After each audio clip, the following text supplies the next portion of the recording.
that's left for them to decide. Yeah. We're about to figure out kung anong adjustments ang gagawin nila para sa game number 2 with Aurora being the choice. Sila yung pumili ngayon kung saang side sila and they will be staying at the blue side. Okay, Roger and Harith Band, tinanggal nila yung dalawang exchange nila between gold laners and also they lose out on the flex on the jungle. But the thing is, this is Aurora. May sarili silang identity, may sarili silang pattern in terms of drafting. By the way, open ang link, open ang Zask for Aurora to take. Pero baka, baka kuha sila ng ibang hero dito. Maybe the Edith once again, bawasan nila yung hero pool. May Chak Mamba. Yeah, the Chak Mamba hero pool, obviously, we're not even sure if it's done expanding yet, right? We're not sure. We could see a possible ninth unique hero pick for the Chak Mamba Pwede. today. Ano pa ba yung mga nilaro ni Chakno before? Nagamit niya ni Hylos, nagpakita niya ni Franco. Yung Grok, di pa lumalabas no? Surprisingly, yes. Oo, yung pinakaunang ano niya. Whoa! Okay. Good one Ling. pick. Good first pick. Yeah, Link for Demon Kite. Edith, maybe. Edith Ruby. Edith Ruby or Edith Moskov. Ruby Moskov. Baal Moskov. Daming combination na po pwede Maraming mga dito. combination dito for Smart Omega. Yeah, I mean, that is the choice for them. With the abundance of picks na meron dito ang barangay, they need to have those two na talagang would fit in terms of their lineup kasama nung pangatlo na ipipick up nila mamaya because the other two will go to the side of Aurora. Edith Zask? Edith Zask? Zask is great. I think Edith Moskov, bigay mo yung Zask sa kanila. Let's go for an Aurora. On okay, or maybe even a Faramis, third pick. So I think that you have the room to pick a gold lane here. Parang pwede kang pumili na lang na magpaka-greedy sa gold lane pick. And no, inagaan nila. Aurora kaagad for Smart Omega. Very So, early on. There is a Zask potential for Aurora, but there's also that Valentina or / Paramis pick-up para kay Yue. But I think uubusan na nila yung gold lane dito. Parang pwede na nilang kunin yung Claude. Maybe para maubusan ng hero si Jome. I actually really like these first two picks here for Omega because they're already thinking ahead to, what's going to happen when Demon Kite goes out ahead in the early game. Tempest of Blades, those are very survivable heroes that can survive an instant combo from the Ling. Yeah, and I think I agree with you. I love the picks here kasi kahit paano meron silang catch with the onward, but this is what you were talking about, right? Yung Moskov na you were suggesting that goes to the side of Smart Omega is going to be picked up by Aurora. It was a choice that they had to make. They either had to pick up an Edith and Aurora para mapigilan yung Ling and then leave the Moskov and the Valentina para sa light. Lately, parang talaga mas pinaprioritize ni Doming yung Moskov over the Claude. And justifiable naman kasi napakalakas ng Moskov, lalo kapag nag-snowball. But now, Smart Omega, they have a choice here for... there you go. Kinuha na yung Claude. So it's a better matchup pagdating sa late game and that's also a Big J hero. One thing is concerning for Smart Omega though, same thing could happen nung tulad nung nangyari nung game number 1. Yeah. Pwedeng ubusin uli yung hero pool ni Andoryu. The Hayabusa and the Julian are still up, pero at least may maiiwang Nolan. Yeah, and again, you can't really ban out everything, right? So for Andoryu, definitely pwede pa rin niya mag-flex yung what made him so special in week number 1. Seeing it here, obviously, you still have a very powerful pick from Aurora here that is definitely something that you need to take care of. And the respect. Respect coming in from Smart Omega. Tatanggalin na nila yung setter hero na ginamit ni Rene J during his MVP game number 1. Now, for Aurora, it is your turn. I mean, Hylos is still a possibility here for both of these teams, right? Hindi pa naman tinatanggal, but I feel like it is highly likely for it to get banned. I think you go 1 for 1 here para sa Aurora. No? Tanggalin mo Hylos just out of respect dahil yung kabayo na yan ay talagang talamak sa Land of Dawn. Kahit sa mga RG, ang dami nag-Hylos. Autoban na nga yan. Ang ganda ng ngiti ni Kuya. Hold mo yan, hold mo. Hold mo yung ngiti mo. Hold. Try Yan. not to move. Yan. 2. Wala. Sayang, respeto sayang. rin. Oh, Joe respeto. Respect gets like it. respect. Di ba? Yun nga yung sinabi ni Rene J nung sa interview niya eh. Di ba? Respetuhin mo kami. Sige. Re-respetuhin din namin. Nangyari, kayo. no, sa draft. Nangyari nga sa draft mismo. And you love to see it. Tigreal and Jawhead ang tatanggalin ng parehas na kupunan. Yung Edith sa side ng Smart Omega is still quite flexible. We still don't know kung saan pupunta yan. But for Aurora, it is, it is evident na missing pa talaga yung kanilang roamers. So, Rock is gonna be the point of entry. 4 na roamers yan para sa Omega na binan nila kontra Rene J. Respeto talaga para sa mga roamers natin dito. And kung titignan mo yung hero pool ni Rene J na nagamit niya for the past 2 weeks, si Matilda na lang yung naiwan dito dahil nakaban na rin yung Tigreal. I mean, pwede ba naman siya kumuha ng makatulad nila Cho, Mino, or nakaw siya ng Franco, di ba? Pero actually, pwede nga rin yung Franco sa side ng Smart Omega. We never know. Pero they go for the... Oh, Lolita ba? Grabe, respetuhan. Grabe yun. Respeto sa mga roamers. Respetuhan galore para Franco, sa dalawang Franco. teams na to. I mean, Franco, if Franco, you're Franco on the ba? side of Smart Omega, Franco would be a good choice. That's a third catch para doon sa Ling, di ba? You already have the Edith and Aurora. What could possibly go wrong with the third one? Pag nakagat si Demon Knight dito, nako po. Ooh, ayan na Halos pa rin. Ayan na si Oyabak. Oyabak. Pero this time, ito dapat yung ginawa nila game number 1. Kahit may Valentina na. But now, at least may glorious pathway dito ang Yeah. Aurora. What if kumuha sila dito ng mga Florin? Para sa Aurora. They just need heal, they just need survivability. Or maybe, kung gusto mo ng panglayo sa Hylos, kuha ka Rafaela or something. Yeah. Pero I still think Mino yung magandang choice dito for Aurora.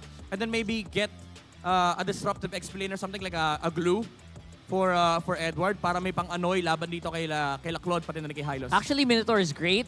Best of both worlds. It heals and it also sets.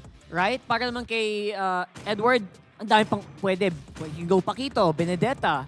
Those really, really good picks for him. Yung But Arlott I don't know about the Arlott though. Teresita pa rin. Alright, Oh! show is there. Oh! Show is there. Renegade, a new Renegade. hero unlocked this season.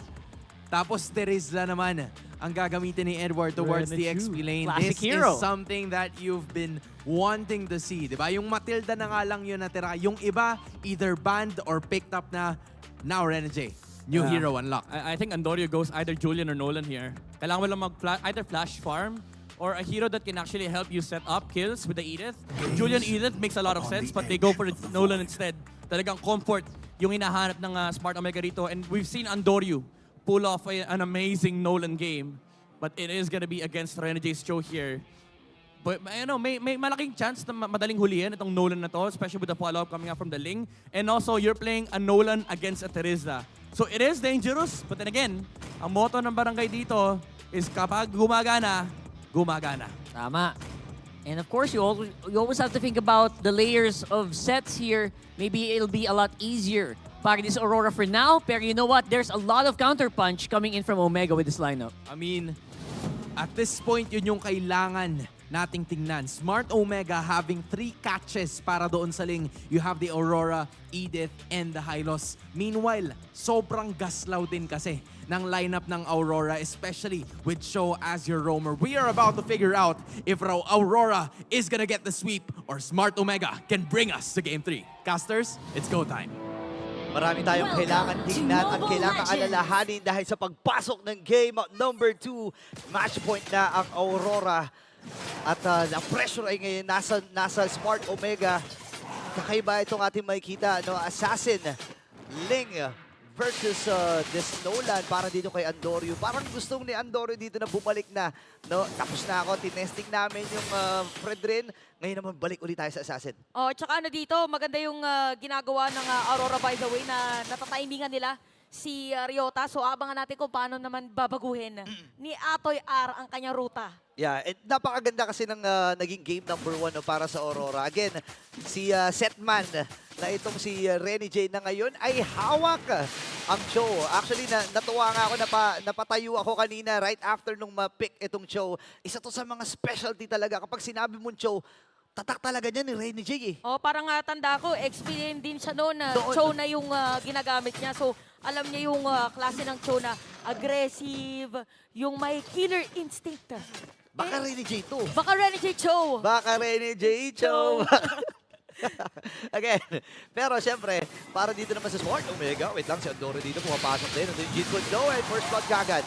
Na-timingan agad dito ng Aurora. Akala yata doon ni Andorio ng moment na yun, walang ibang kasama. Si Yue, gusto sana nila poke lang muna at pilitin na mapalayo para mauna yung Aurora doon sa lane na yun. Biglang nagkagulatan eh, no? Actually, si Chuck na nagamit niya rin yung kanyang revitalize para lang mailigtas itong si Andorio bilang assassin, Nako. mahirap ito kapag namatay ka agad sa early, di ba? Oo, sobrang crucial. Tsaka hindi ka pa naman na nag-level 4 na pala. Pero tingnan mo si Demon Kite is at level 5. So pag sinabing damage ng Retri, mas mataas dito kay Demon Kite. May kalamangan talaga, no? Pero alam naman natin na kapag ganito may mga turtle fights, usually kapag nakalink ka, hindi ka talaga nagsisimula ng turtle.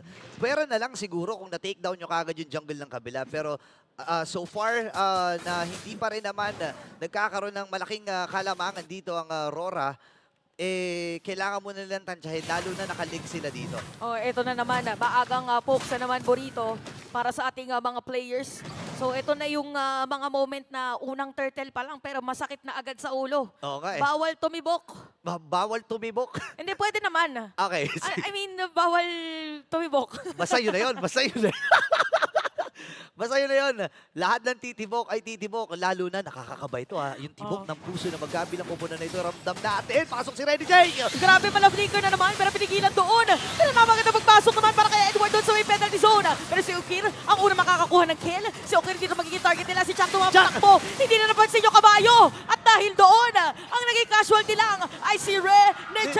Pero si Yue hinahabol dito si Chuck. No! Ang kunat ng kabayo. Kala ko kaya na rin.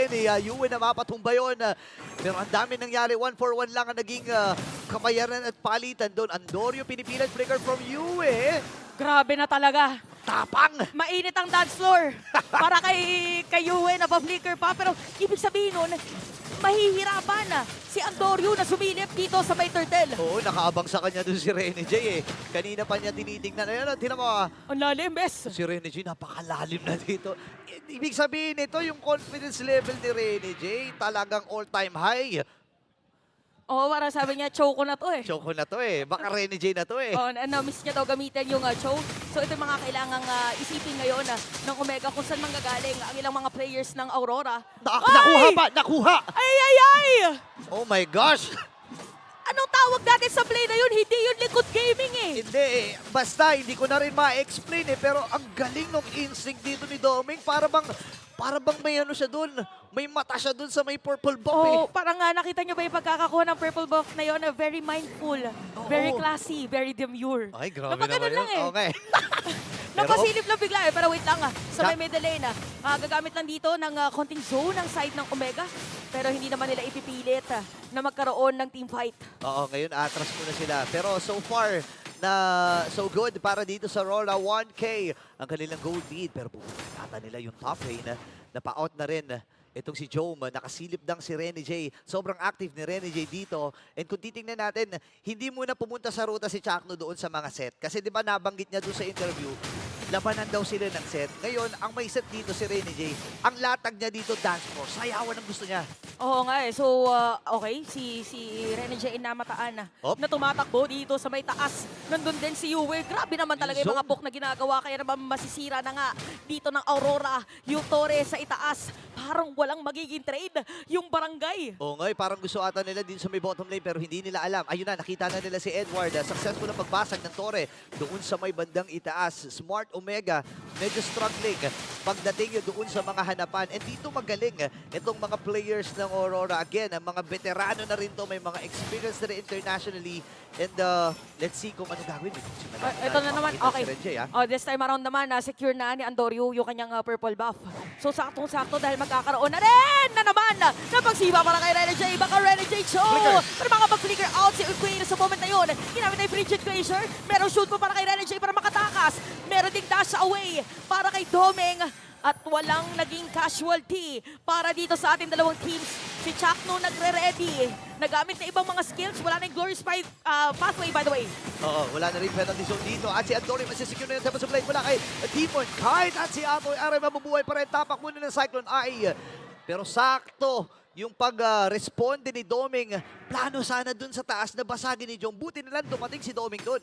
Kung nagkataon baka -1 na or napantay na dito ng Omega yung mga Torre. So it's more of Aurora siguro na being prepared dun sa mga positioning din or pwedeng gawin ng Omega. But in terms of jungles, lamang ngayon si Demon Kite na pagdating doon sa farm Oo nga. against Andoryu. Oh, ilang beses kasi na, kumbaga, ilang beses nagulo kasi sa purple buff to, naagawan pa kanina ni Domeng. Pero dito yung rundown mula sa Smart Omega, Chaknu, and ang apat na members mula sa Smart Omega ay nandun sa may bandang ibaba. Ayun naman sa itaas. Alo. Wala silang kamalay-malay. Si Domeng tumatrabaho na. Oo, parang ang hirap ngayon kung ikaw yung Smart Omega. Ano bang uunahin? Magkakaroon ng teamfight o dedepensahan yung mga tore? Kasi pag gumawa sila ng teamfight, pwedeng humabol dito ang players ng Aurora dito sa may bandang baba. Munti ka na nga. Pero si Edward napakakulat at baka hindi na nga makakatakas pa. Pumasok na rin si Jones sa kanyang blazing duet pero may time to blades para kay Demon Kite. So ang casualty lang is gonna be Edward at hindi makakasira ng tore ang Omega. Grabe yung depensa na pinapamalas dito ng Aurora. Alam nila na hindi na nila maililigtas si Edward. Nag-attempt din naman si Demon Kite doon. Pero meron na namang gagawin dito ang Ay! Smart Omega. Ako hindi tumama doon yung patalon sana against Rene J. Grabe. So naka-escape dito si Rene J. Cho. Ibang klase ang galawan dito ni Rene J. Feeling ko nga na-miss nga niya, no? Na-miss niya Oo. gumamit ng mga show. Again, napag-uusapan natin yung hitman and healman eh. Ngayon, setman siya dito at may kita natin yung flexibility no, na magkabilang roamers na pinag-uusapan natin kanina. Pero nabanggit mo yung about sa positioning eh.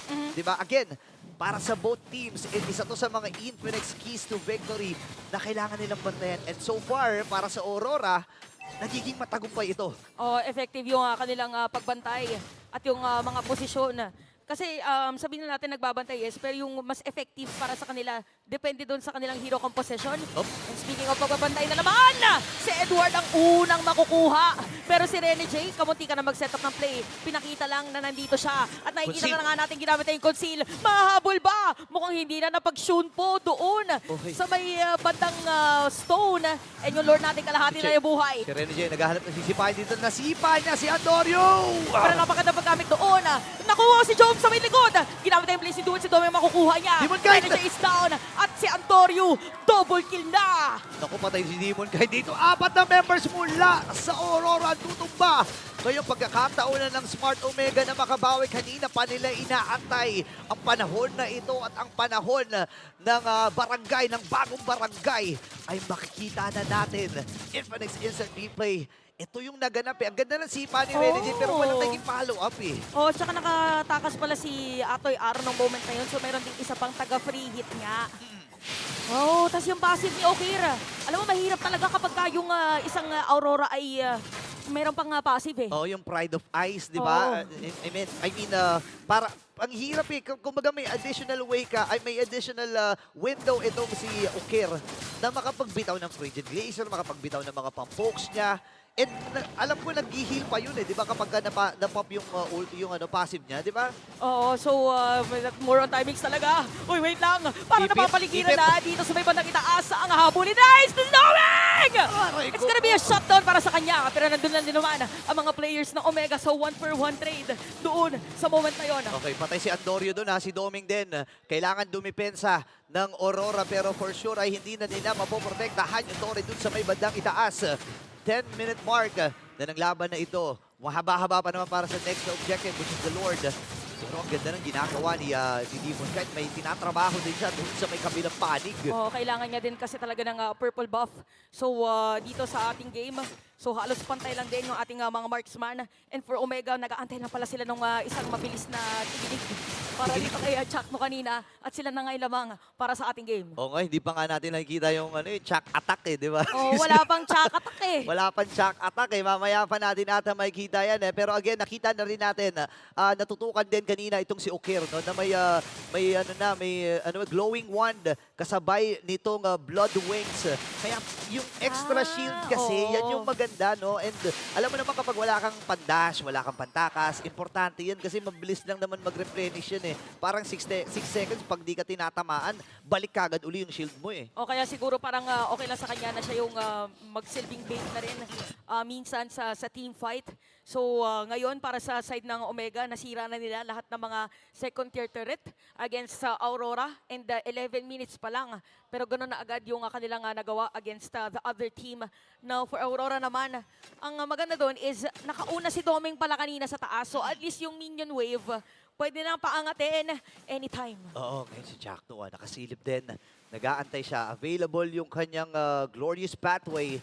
Pero kasi nagmamatsyag na rin itong si Andorio. Kasi alam niya na any moment pwedeng maghanap itong si Demon Kite at pumunta doon sa purple buff. Kaya ang ginagawa ni Andorio, kapag nag-attempt naman ito si Demon Kite na umagaw ng purple, pwede niyang i-burst ng mabilisan. Oh, so tingnan natin kung sisilip ba at tinatry dito ng Aurora na securean ng purple buff si Demon Kite. Mukhang Conceal. hindi na. Narinig na naman natin yung conceal. Merong mga malalaking hero na tumatakbo. At nakita natin si Rene J na nandito. So even the players of Aurora ay nakaabang lang din sa kung ano nga ba talagang gustong gawin ng barangay. Maganda, no?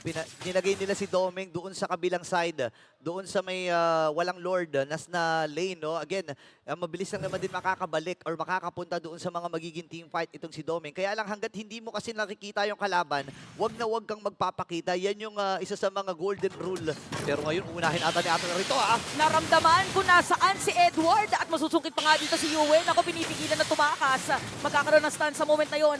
Jeet Kondo ginamit na rin ni Rene J. Magti-TP out galing sa taas. Si Domeng, ay hindi. Hindi. Itutuloy niya yung pag-clear na minion wave pero hindi muna nagpakita na siya. Alam niya. Alam na din dito ng side ng Omega na nandun siya sa itaas. Alam na, kailangang pumunta ni Joe. Mapipilitan itong si Joe, pero si Sipa, bay! Hindi nakasipa si Rene J!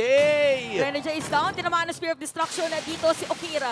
Pero yun nga lang, delikado para pumasok dito kay Domeng. Sinisimulan ngayon ng side ng Omega yung Lord. May kita siya ni DK. Chakto at mukhang hindi na yata ipipilit dito na side ng Aurora. Pero si Yue magkakaroon ng paggamit doon ng mga skills and Barangay Omega ang makakasecure ng Lord. Alam na nila kumbaga nakita na nila to nakita na namin nung game number 1 yung mga ganyang atake Demon Kite. Alam naman natin na isa talaga sa mga player na gumagamit ng assassin. Hindi pa uso yung mga assassin, gumagamit na ng assassin yan Kaya alam mong sobrang comfortable niya pagdating sa isang linya. Pero kasi kapag ang dami mga nakabarikada sa'yo, di ba? Yung Mahirap. onward, yung Earth Shatter. Ang tagal kaya ng ano niyan? Ang tagal ng duration yan, Oh, di ba? ramdam na ramdam mo yung effects pa. Kitang-kita mo na tumatalon Oo. yung hero mo. Ito, yung ating Lord ngayon, pwede nga tumalon Nako. dito sa gitna Nako. ng Aurora. Pero Okay. tinatry mag-clear na minion wave ni Demon Kite. Nakasalubong niya si Andorio dun sa may banda baba. Okay, naalalayan nila. May kung na gagawin. Chakmo dito. Naku, nakita na nga kagad. Apo Air, papasok na! Pero ginamit doon niya yung with the crown. Si Edward ay kumuti ka na, pero si Ryota makukuha nila. Nabaliktad pa nga dito na side ng Aurora. Pero yung gitnang tore ng Aurora ay masisira na ng Omega. Okay.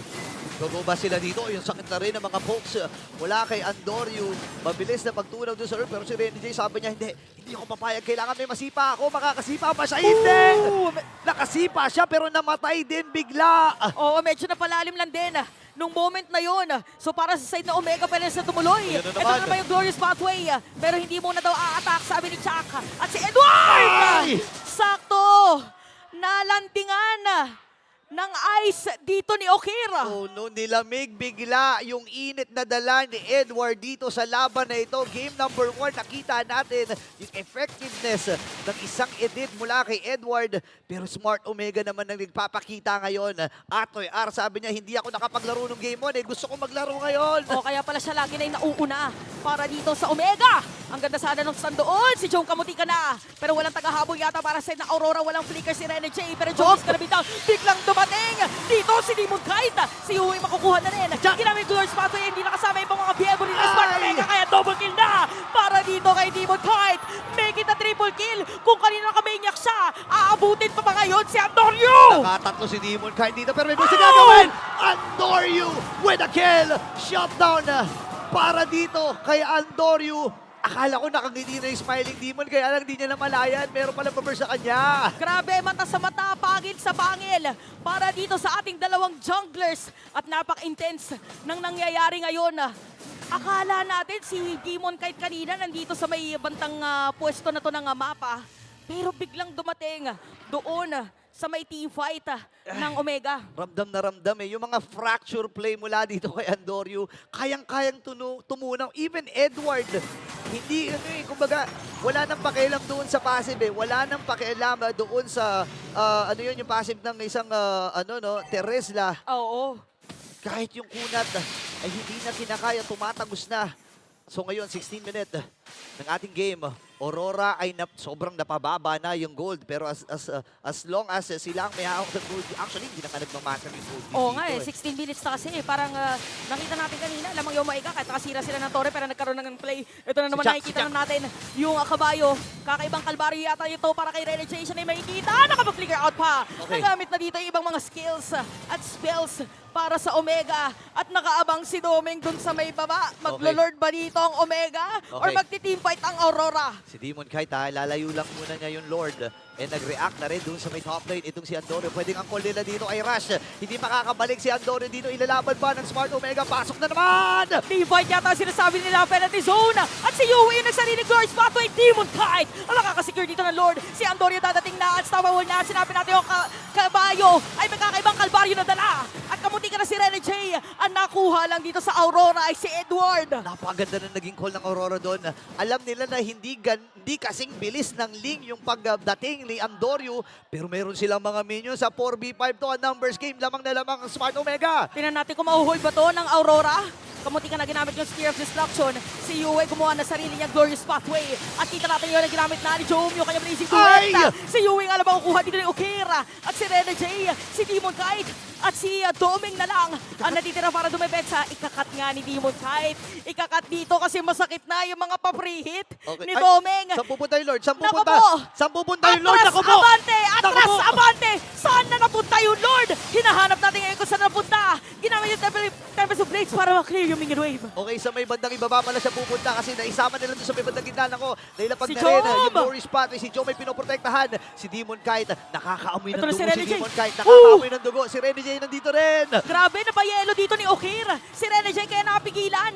Doon, yung setup play sana na gagawin ng Aurora. Grabe, dami nangyayari sa laban na ito.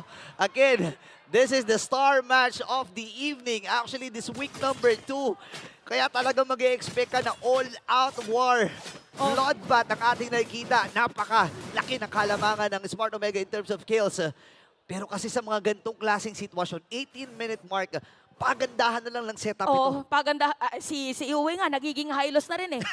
Oo, so parang bawal malito. Ayun, nakaredy na siguro yung mga yung mga Sunday ngayon, Kuya Borito. Oo Bukas nga. may pasok na ulit. Sa bagay. Tsaka, Paus na naman magre-report yung mga nanonood. oo nga, kakasigaw, no? Tsaka maganda kasi, kumbaga ang habol dito ng mga audience ngayon, game number 3 yun na, game number 3. Kasi nga naman, medyo rush hour po di ba? Oo, rush hour. Oo. Uwian ng mga Oo. family ngayon eh. Naku, 8:39 na pala. Malapit na ang last trip papunta ng Binyan. Parang ikaw yun. Anyway, lamang pa rin naman in terms of gold dito ang Aurora. Ang ganda ng bawi nila no doon sa dalawang team fight na isinet dito ng Smart Omega. Pero as long as kompleto pa rin at lamang sa minion flow ang Omega, pwede nilang samantalahin ito kasi nga bukas yung top, bukas yung mid. Oo Mega nga. minions yung dala niyan. Kahit hindi nila pansinin yun actually, lalamang yung wave nila eh. Oo, tsaka siguro, ano na lang dito, paunahan na lang din. As long as, yun nga, naaangat nila kasi pwede ulit gawin ni Doming yung ginawa niya kanina. Oo. Kaya na-force si Andorio na umuwi. So, okay. Free hit lang. Dumating na tayo sa point na gano'n nakatapang yung mga manlalaro natin na alam nila na nandoon sa specific area na yun pero hindi nila pinipilit na magkaroon ng teamfight. Ang ganda ng flow dito mapipilitang mag-react ang Aurora and pagkakataon ito para mag-burst ng Lord. 20-minute mark, ito na yung enhanced na Lord, ladies and gentlemen. Sobrang importante para sa Smart Omega at sa Aurora, itong Lord na ito. Habang si Andorio ay nandun lang sa may long bush May Oo. conceal na gagawin. Chakno, okay, nagmamadali yung kabayo! Double dash! Ay! Napahaba yung highway! Highway extended! So nagamit guys yung mga ibang mga skills dito ng mga players ng Omega. Okay, Kinabahan ang MPL fans. okay. Maski ako kinakabahan na rin ako kung ano ba ang mga sunod na kaganapan dito. 4v5. Nasa may bandang itaas pa si Doming. Any moment na ba pwede siya pumunta rito pa si Jom? Naku, tinutunaw ata si Jom dito Si Rene J, bigla nakita doon. Bit ng pala, meron Imo. namang immortality pinadadating na ibang mga players dito sa side ng Aurora. Pero Omega, sabi nila, tara makipista. At Doming! hinahabol na nila ang mga players dito na side ng Omega. Pero Demon kahit nandun lang sa likod.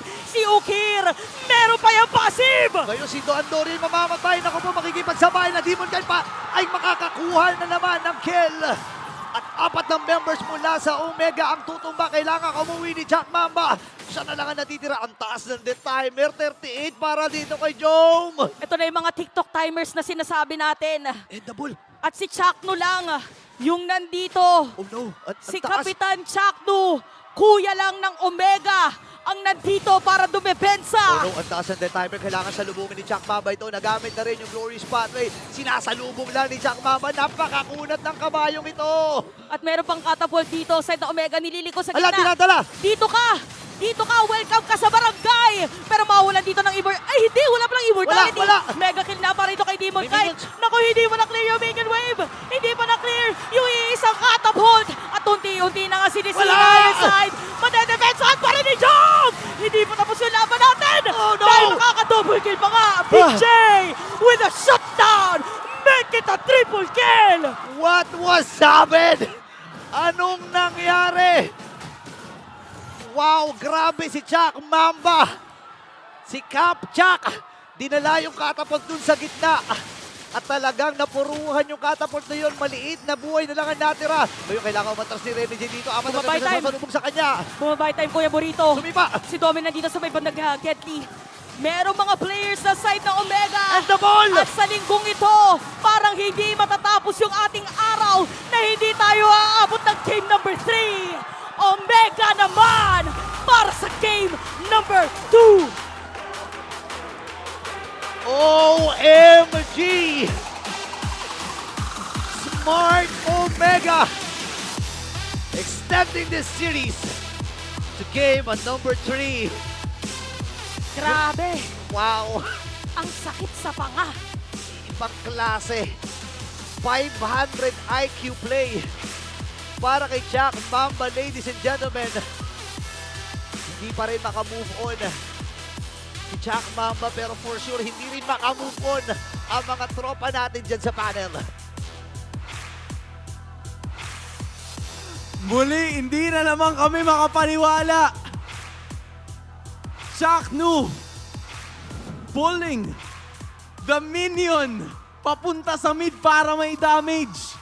Buying enough time for Big J to make the big play. At mga kababayan, Game 3 na naman. Welcome sa Chaknoverse. My goodness! Welcome sa Chaknoverse! In a senaryo na panalo na, umusbong ang lason at natalo pa. Barangay Omega nilason ng Aurora. This is courtesy of this guy, man. Parang hindi na natin kailangan magpaliwanag sa kung ano yung nangyari during that final moment. But just in case, walk us through it. What happened during the final few minutes? At paano nangyaring nabaliktad pa ng Smart Omega yung scenario na yun? Akala ko we were just gonna take this time to just breathe. Nah, 'cause you I know think, what? 'Cause I think the all of thing- us were just out of breath. But no, seriously though, it was actually a very masterful play. I saw what Demon Knight was trying to do. He juggled the tower aggro, sinalo niya yung Torre, tas lumipad sa angin, right?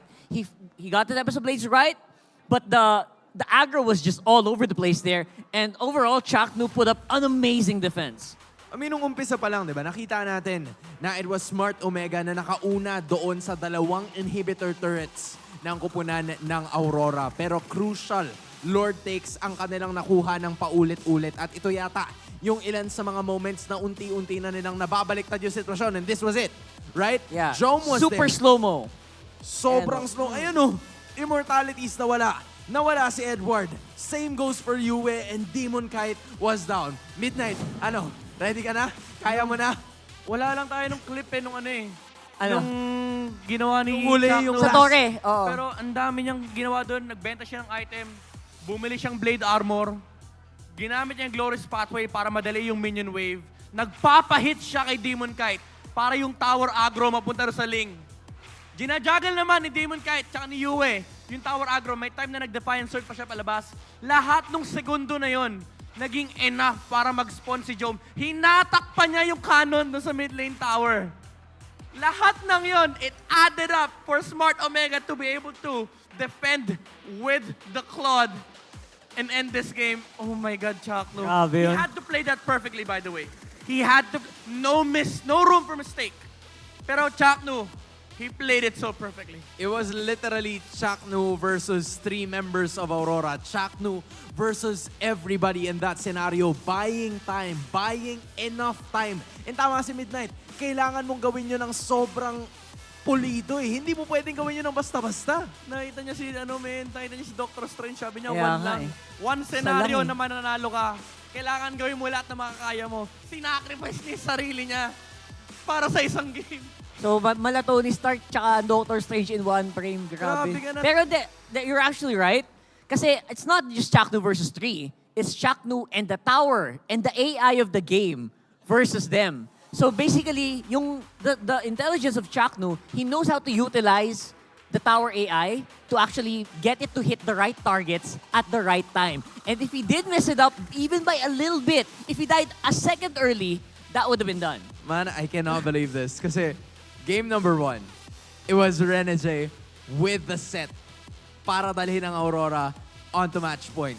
Now it's Chaknu with a game-saving play. He didn't need to set as of that moment. All he needed was to buy enough time. Had there been 2 seconds, 3 seconds, mabilis na galaw, diba? Kung sakaling nawala kagad si Chaknu in that scenario, it would have been over. We would have been talking analysis and Mara would be doing his interview right now. But that is not the case. That one scenario, alam mo, si Demon Cat dito, feeling ko bago matulog mamaya, sabi niya, I see you everywhere. So makita si Tony Chuck. Tony Si Chuck. Tony Chuck, men. Si Tony Chuck. Lahat na nung imposibleng hindi pwede mangyari. Ginawa niyang posible. Sorry. Ayan na. Sige na, ayun na. Ayaw mo yan, Midnight. Ito yung lason eh. Ito nga yan. Sobrang dapat down to the smallest detail. Tama yung gagawin ni Chuck. I mean, the rest of the game, yeah, sure, ang dami na ganda nangyari. Yung ginawa ng Aurora na fake bait sa may bottom lane mula kay Doming, nakuha na yung Lord kasi akala ng Smart Omega, hindi magra-rush ng Lord yung Aurora. And then Smart Omega, entire early game, hawak nila yung tinatayuan ni Chuck yung Tempest of Blades, nilalapag yung Revitalize para kulang yung damage. At some point, nakita natin, low yung 5 members ng barangay, pero hindi naging enough. Pero again, it came down to that last detail. Panalo ni! Mag-uwi yan eh!